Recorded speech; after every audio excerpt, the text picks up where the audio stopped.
बिस्मिल्लाहिर्रहमानिर्रहीम। अस्सलामुअलैकुम रहमतुल्लाहि वबरकातुहू। लाखों करोड़ों दरूद सलाम नबी करीम सल्लल्लाहु अलैहि वसल्लम पर और आपकी आल पर। आज बेटा हमारा टॉपिक है लीस्ट सिग्निफिकेंट डिफरेंस टेस्ट। इसको हम LSD टेस्ट भी कहते हैं। LSD टेस्ट हम अप्लाई करते हैं उन पेयर ऑफ मीन्स को फाइंड आउट करने के लिए जो सिग्निफिकेंट हैं।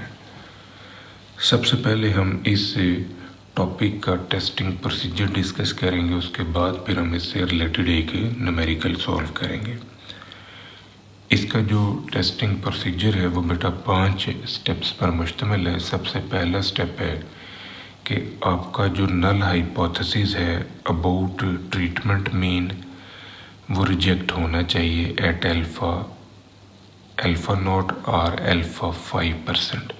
यानी अल्फ़ा की जिस भी वैल्यू पे आप रिसर्च कर रहे हैं, आपका जो हाइपोथेसिस है अबाउट ट्रीटमेंट मीन्स वो रिजेक्ट होना चाहिए। यहाँ पर मैं ये बात क्लियर कर दूँ कि जिस भी हाइपोथेसिस के ऊपर हम टेस्टिंग करना चाह रहे हैं उसका रिजेक्ट होना ज़रूरी है फॉर एप्लीकेशन ऑफ LSD। अब ये ज़रूरी नहीं है कि वो ट्रीटमेंट्स ही हो सकता है कि हम 2 फैक्टर एनालिसिस ऑफ वेरिएंस में काम कर रहे हों, तो हमारा जो ट्रीटमेंट्स का हाइपोथेसिस है वो एक्सेप्ट हो जाए और जो ब्लॉक्स का हाइपोथेसिस है वो रिजेक्ट हो जाए। तो फिर हम ब्लॉक्स के ऊपर जो है LSD लगा सकते हैं, लेकिन ट्रीटमेंट्स के ऊपर हम LSD टेस्ट नहीं अप्लाई कर सकते। इट मीन्स कि जो सबसे इम्पोर्टेंट पॉइंट है वो ये कि जिस क्वेश्चन के ऊपर भी आप LSD टेस्ट अप्लाई कर रहे हैं उसमें जिस फैक्टर के ऊपर आपने LSD टेस्ट अप्लाई करना है उसका हाइपोथेसिस रिजेक्ट होना लाजमी है। अगर हाइपोथेसिस हमारा रिजेक्ट नहीं होता तो फिर वहाँ पर हम LSD टेस्ट अप्लाई कर ही नहीं सकते। दूसरा स्टेप है compute means and arranged in ascending order. आपने मीन्स को कैलकुलेट करना है समेशन x/n के फार्मूले से। ये हमारे पास मीन का फार्मूला है, इसी को अप्लाई करके हम डिफरेंट ट्रीटमेंट्स का मीन जो है वो फाइंड आउट कर लेंगे और फिर हमने उन तमाम मीन्स को असेंडिंग ऑर्डर में अरेंज करना है। तीसरा स्टेप हमारा है LSD वैल्यू निकालने का। LSD की वैल्यू फाइंड आउट करने के लिए हम ये फार्मूला यूज़ करते हैं। यहाँ पर जो ये वाली वैल्यू है ये बेटा T के टेबल से मिलेगी। S²E जो है ये जो हमने अनोवा टेबल बनाया होगा उस अनोवा टेबल में जो मीन स्क्वायर एरर है वो वैल्यू हम यहाँ पर लिखेंगे। N जो है ये नंबर ऑफ ब्लॉक्स को शो कर रहा है। अगर हम ब्लॉक्स के ऊपर LSD टेस्ट अप्लाई कर रहे हैं तो फिर बेटा यहाँ पर N की जगह K आ जाएगा, नंबर ऑफ ट्रीटमेंट्स। ये आपने ज़हन में रखना है। नेक्स्ट 4th स्टेप है compute the means difference and compare with LSD value. हमने जो मीन्स अरेंज की हुई हैं असेंडिंग ऑर्डर में, अब हमने उनका पेयर वाइज डिफरेंस लेना है और उस डिफरेंस को हमने LSD की वैल्यू के साथ कंपेयर करना है। उसके बाद फिर हमने 5वें स्टेप में फाइनल रिज़ल्ट लिखना है। रिज़ल्ट लिखते हुए हमने ये ख्याल रखना है कि वो पेयर ऑफ मीन्स जो ग्रेटर डिफरेंस रखती हैं LSD की वैल्यू से वो स्टैटिस्टिकली सिग्निफिकेंट है, और वो पेयर ऑफ मीन्स जिनका डिफरेंस LSD की वैल्यू से कम आता है वो स्टैटिस्टिकली इनसिग्निफिकेंट है। अब हम इस टॉपिक से रिलेटेड एक न्यूमेरिकल सॉल्व करते हैं और इसको अप्लाई करके देखते हैं। यहाँ पर हमारे पास ये 2 वे एनालिसिस ऑफ वेरिएंस का एक क्वेश्चन है जिसमें 5 ट्रीटमेंट्स हैं और 4 ब्लॉक्स की इंफॉर्मेशन दी गई है। ये ट्रीटमेंट्स जो हैं ये लेवल ऑफ फर्टिलाइज़र्स भी हो सकते हैं, ये डॉक्टर्स भी हो सकते हैं, और इसी तरह जो ब्लॉक्स हैं ये पेशेंट्स भी हो सकते हैं, और ये ज़मीन के मुख्तलिफ प्लॉट्स भी हो सकते हैं। तो ये जो बीच की इंफॉर्मेशन है ये after application of treatment to the experimental units जो रिज़ल्ट हमें मिला है वो हमने ये लिखा हुआ है। तो ये बेटा 2 वे एनालिसिस ऑफ वेरिएंस का टेबल है। हमने फर्स्ट ऑफ ऑल इनको ब्लॉक वाइज सम अप करना है, यानी तमाम रोज़ को हम सम अप करते हैं तो ये हमारे पास टोटल्स आ जाएंगे। इसी तरह जब हमने ट्रीटमेंट्स को सम अप करना है, यानी कॉलम वाइज जब हमने सम अप करना है तो ये टोटल हमारे पास आ जाएंगे। इनका जो ग्रैंड टोटल है वो 279 है। अब हमने निकालना है CF जो है करेक्शन फैक्टर है, और इसके लिए हम फार्मूला यूज़ कर रहे हैं x डबल डॉट का स्क्वायर ओवर NK। N जो है ये नंबर ऑफ ब्लॉक्स हैं और K जो है ये नंबर ऑफ ट्रीटमेंट्स हैं। तो इस फार्मूले में कीमतें रखने से ये हमारे पास CF का आंसर आ जाएगा। अब हमने निकालना है टोटल सम ऑफ स्क्वायर। तो टोटल सम ऑफ स्क्वायर का ये फार्मूला है। यहाँ पर हमने पहले इस टेबल में आने वाली तमाम वैल्यूज़ का स्क्वायर लेना है और उसमें से CF हमने माइनस करना है।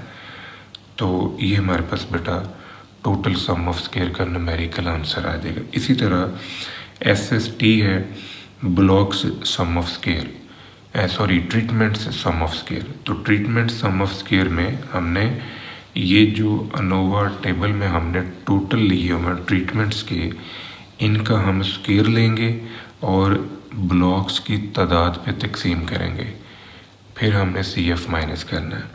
और जब हम SSB निकालेंगे ब्लॉक्स सम ऑफ स्क्वायर, तो फिर हम इन रोज़ का, ये जो हमने रोज़ के टोटल लिए हुए हैं, जो ब्लॉक्स के टोटल लिए हुए हैं, इनका हम स्क्वायर लेंगे और ट्रीटमेंट्स की तादाद पे तकसीम करेंगे और CF माइनस करेंगे। आप नोटिस करें कि ये जो SST है सम ऑफ स्क्वायर फॉर ट्रीटमेंट, इसमें हमने ट्रीटमेंट्स के टोटल जो उनका स्क्वायर लिया, 4 पे तकसीम किया, N आपका 4 है और CF माइनस किया, तो ये आंसर है। सिमिलर पैटर्न SSB है।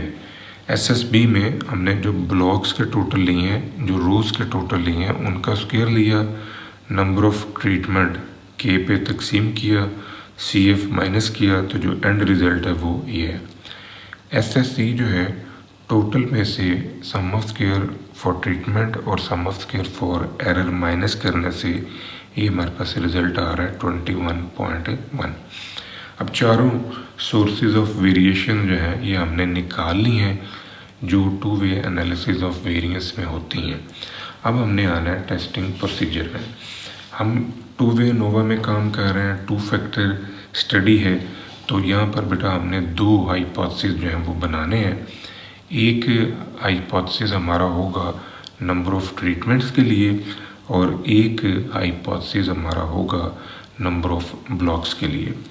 तो 5 हमारे पास ट्रीटमेंट्स हैं। हम ये अज्यूम करते हैं कि पांचों का जो पेरेंट मीन है वो इक्वल है, यानी पांचों मीन्स इक्वल है। अल्टरनेटिव हाइपोथेसिस में कम से कम 2 मीन जो हैं वो डिफरेंट है। अब जो अल्टरनेटिव हाइपोथेसिस है ये बेटा नल हाइपोथेसिस का कॉम्प्लीमेंट होता है, नल हाइपोथेसिस की अपोजिशन है। इसी तरह जो दूसरा हाइपोथेसिस है वो हमने बनाया है नंबर ऑफ ब्लॉक्स के लिए। तो हमने अज्यूम किया कि चारों ब्लॉक्स जो है उनका मीन इक्वल है। अल्टरनेटिव हाइपोथेसिस में हम लिखेंगे कि कम से कम 2 ब्लॉक मीन जो है वो डिफरेंट है। Level of significance, her question में हमें अल्फ़ा की वैल्यू बेटा दी जाएगी। अगर किसी क्वेश्चन में अल्फ़ा की वैल्यू नहीं दी जाती तो हम अपनी तरफ से 5% रख सकते हैं। लेवल ऑफ सिग्निफिकेंस जो है ये बेटा प्रोबेबिलिटी है रिजेक्टिंग द नल हाइपोथेसिस। ये डिग्री ऑफ डाउट भी है, इसको प्रोबेबिलिटी ऑफ टाइप 1 एरर भी कहते हैं और इसको साइज ऑफ टेस्ट भी कहते हैं। तीसरा स्टेप हमारा टेस्ट स्टैटिस्टिक का है। हम चूँकि 2 फैक्टर स्टडी कर रहे हैं, इस वजह से 2 टेस्ट स्टैटिस्टिक हमारे बनेंगे। एक बनेगा ट्रीटमेंट के लिए और एक बनेगा ब्लॉक्स के लिए। तो अब हमने आना है अनोवा टेबल में। अनोवा टेबल में हमने 5 कॉलम इंफॉर्मेशन जो है वो इंटर करनी है। फर्स्ट कॉलम में सोर्स ऑफ वेरिएशन है कि जितनी वेरिएबिलिटीज़ आप स्टडी कर रहे हैं उन सभी के सम ऑफ स्क्वायर्स को आपने लिख लिया, SST, SSB, SSE and total. तो इसमें हमारे पास जो सम ऑफ स्क्वायर्स हैं उनके नेम आ गए। यहाँ पर डिग्री ऑफ फ्रीडम्स हैं। K जो है नंबर ऑफ ट्रीटमेंट को शो कर रहा है, N जो है ये नंबर ऑफ ब्लॉक्स को शो कर रहा है। ये कीमतें यहाँ पर रखने से ये कॉलम खुल देगा। इस बात का बेटा आपने ख्याल रखना है कि इन तीनों को सम अप करने से आपका ये टोटल का डिग्री ऑफ फ्रीडम बनना चाहिए। इस कॉलम में हमने जो डिफरेंट फार्मूलाई यूज़ करके SST, SSB, SSE और टोटल सम ऑफ स्क्वायर के न्यूमेरिकल आंसर निकालने हैं वो रख देंगे। इस सम ऑफ स्क्वायर को हमने इस डिग्री ऑफ फ्रीडम पे डिवाइड करना है, तो ये हमारे पास एरर ट्रीटमेंट का मीन स्क्वायर आ जाएगा। इसी तरह जब हम इस सम ऑफ स्क्वायर को 3 पे तकसीम करेंगे तो ये ब्लॉक्स का वेरिएंस हमारे पास आएगा। इस सम ऑफ स्क्वायर को 12 पे डिवाइड करने से ये हमारे पास एरर का वेरिएंस आ जाएगा। अब इन दोनों को इस पे डिवाइड करने से F1 और F2 की वैल्यू आ गई। ट्रीटमेंट के वेरिएंस को और एरर के वेरिएंस को डिवाइड करने से ये आंसर, ब्लॉक्स के वेरिएंस को और एरर के वेरिएंस को डिवाइड करने से ये आंसर आ गया। नेक्स्ट हमारा स्टेप है क्रिटिकल रीजन का। अब क्रिटिकल रीजन में हम चूँकि 2 फैक्टर्स को स्टडी कर रहे हैं, एक ट्रीटमेंट है दूसरा ब्लॉक है, तो 2 हमारे पास क्रिटिकल रीजन बनेंगे। पहला क्रिटिकल रीजन है फॉर ट्रीटमेंट। ये वैल्यू जो है ये हमने अल्फ़ा 5% के ऊपर F के टेबल से ली है। तो F के टेबल से हम ये वैल्यू जो है ये निकाल सकते हैं 5% के ऊपर। तो ये मेरे पास एक टेबल है जिसमें हमने 4 को 12 डिग्री ऑफ फ्रीडम पे देखना है। तो यहाँ पर नोटिस करेंगे 5% लेवल ऑफ सिग्निफिकेंस पे ये टेबल है और इस तरफ V1 है, इस तरफ हमारे पास है V2। तो अब हमने 4 को 12 पे देखना है। 4 पहली डिग्री ऑफ फ्रीडम है और 12 जो है ये दूसरी डिग्री ऑफ फ्रीडम है। तो इनको जब हम कंपेयर करते हैं तो ये आंसर हमारे पास आ रहा है 3.259। तो ये हमारा जो आंसर है ये पहला निकल आया। इसी तरह हमने 3 को 12 पे देखना है।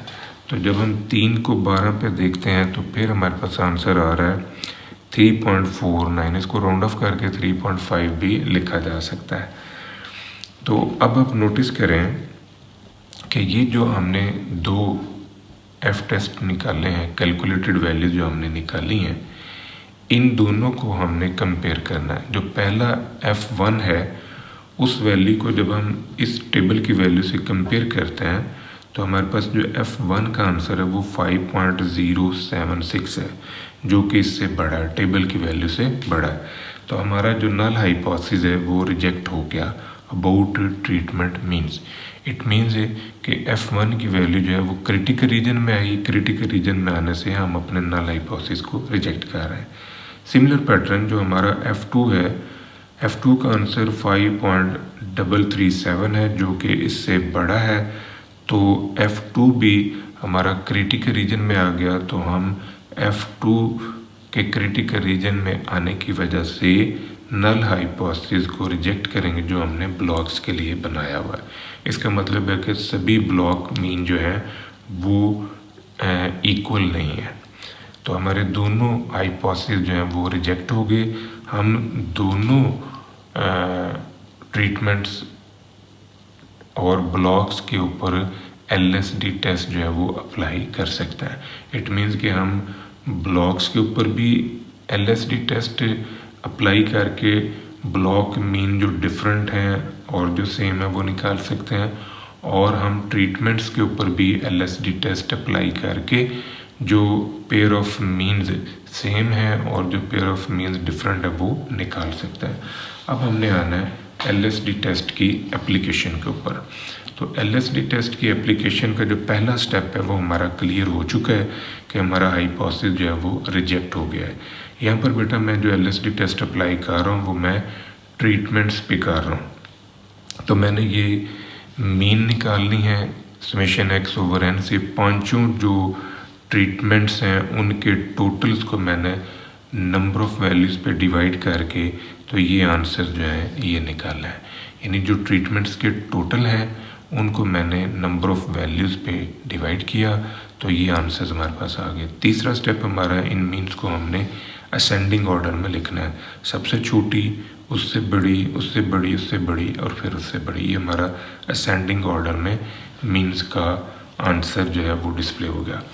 अब हमने LSD की वैल्यू निकालनी है। LSD की वैल्यू के लिए हम ये फार्मूला जो है ये यूज़ करते हैं।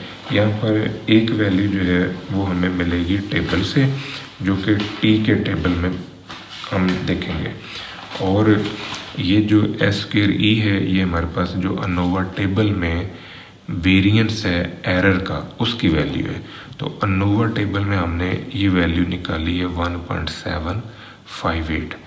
n जो है ये नंबर ऑफ़ ब्लॉक्स को शो कर रहा है, ब्लॉक्स हमारे पास 4 हैं। ये वाली वैल्यू जो है ये हमने T के टेबल से लेनी है।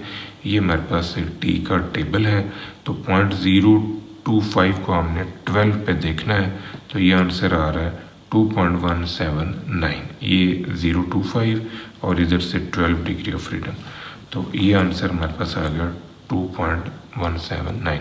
अब इस सारे को सॉल्व करने से जो फाइनल आंसर आ रहा है LSD की वैल्यू का वो 2.042 है।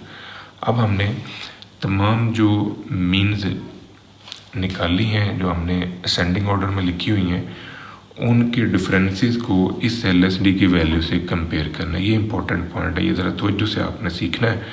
देखें, जब आप इस मीन नंबर 5 में से मीन नंबर 1 माइनस करते हैं तो आपका जो आंसर है वो 2.042 से बड़ा आ रहा है। तो यहाँ पर आपने लाइन लगा देनी है। अब जैसे ही आप इसमें से इसे निकाल रहे हो तो डिफरेंस छोटा आया, डिफरेंस छोटा होने की वजह से लाइन आगे नहीं जाएगी। इसी तरह जब आप 14 सॉरी बेटा मैं थोड़ा गलत कन्वे कर गया हूँ। इन दोनों का जब हम डिफरेंस लेंगे तो ये डिफरेंस जो है ना ये इससे छोटा है, इससे छोटा है तो यहाँ पर हमने लाइन लगा दी। इट मीन्स कि ये दोनों मीन जो हैं ये बराबर हैं। जब हम इसमें से इसे निकालते हैं तो डिफरेंस बड़ा हो गया। इट मीन्स कि अब ये जो मीन नंबर 1 है इसको जब हम मीन नंबर 2 से कंपेयर करते हैं तो ये दोनों मीन जो है ये आपस में डिफरेंट है क्योंकि इन दोनों का डिफरेंस इससे बड़ा हो गया। इसी तरह जो मीन नंबर 1 है और मीन नंबर 3 इनका डिफरेंस भी इससे बड़ा है। तो मीन नंबर 1 और मीन नंबर 3 ये भी डिफरेंट है। मीन नंबर 4 और मीन नंबर 1 इनका डिफरेंस भी इससे बड़ा है। तो मीन नंबर 1 और मीन नंबर 4 ये भी डिफरेंट है। इट मीन्स कि मीन नंबर 1 और मीन नंबर 5 ये दो आपस में सेम है और बाकी सभी 1, 2, 1, 3, 1, 4 ये डिफरेंट है। जिन मीन्स के नीचे लाइन लगी हुई है वो सेम है। अब देखें, ये मीन 1 को हमने बाकी सबसे कंपेयर किया है। अब मीन नंबर 5 को हम कंपेयर करते हैं। मीन नंबर 5 और मीन नंबर 2 इनका डिफरेंस लें तो ये डिफरेंस जो है ये इससे छोटा आ रहा है, लाइन मैंने लगा दी। फिर जब मैंने इसमें से इसे निकाला तब भी डिफरेंस जो है ना इससे छोटा है तो ये लाइन मैंने और आगे कर दी। जब मैं इसमें से इसे निकाल रहा हूँ तो अब मीन नंबर 4 में से जब मीन नंबर 5 का आंसर निकला तो डिफरेंस आपका इससे बड़ा हो गया, तो अब लाइन आगे नहीं गई। इसका मतलब है कि मीन नंबर 5 और मीन नंबर 2 ये सेम है, मीन नंबर 5 और मीन नंबर 3 ये भी सेम है, बट मीन नंबर 5 और मीन नंबर 4 ये डिफरेंट है। सिमिलर पैटर्न अब हमने मीन 2 को कंपेयर करना है। तो मीन 2 को जब हम इससे कंपेयर करते हैं तो नोट करेंगे इनका डिफरेंस इससे छोटा है, ये लाइन मैंने लगा दी। फिर जब इसमें से इसे निकाला तब भी डिफरेंस छोटा है तो लाइन और आगे चलेगी। इट मीन्स कि मीन नंबर 2 और मीन नंबर 3 ये सेम है, मीन नंबर 2 और मीन नंबर 4 ये भी सेम है। जब हम 3 और 4 को कंपेयर करते हैं तो इन दोनों का डिफरेंस 20 से छोटा है, तो ये लाइन मैंने लगाई हुई है। इट मीन्स कि मीन नंबर 3 और मीन नंबर 4 ये भी सेम है। फाइनल रिजल्ट में हमने लिखना है कि जिन मीन्स के नीचे लाइन लगी हुई है वो सेम है as compare to those who do not having underline. यहाँ पर देखें कि इन दो के नीचे तो लाइन है, तो ये दोनों आपस में सेम है, लेकिन ये वाली इसके साथ सेम नहीं है, ये वाली इसके साथ सेम नहीं है, ये वाली इसके साथ सेम नहीं है। ये था बेटा आज का हमारा लेक्चर। दुआ में याद रखिएगा, इंशाल्लाह अगली वीडियो के साथ फिर हाजिर होंगे। फ़ी अमान अल्लाह।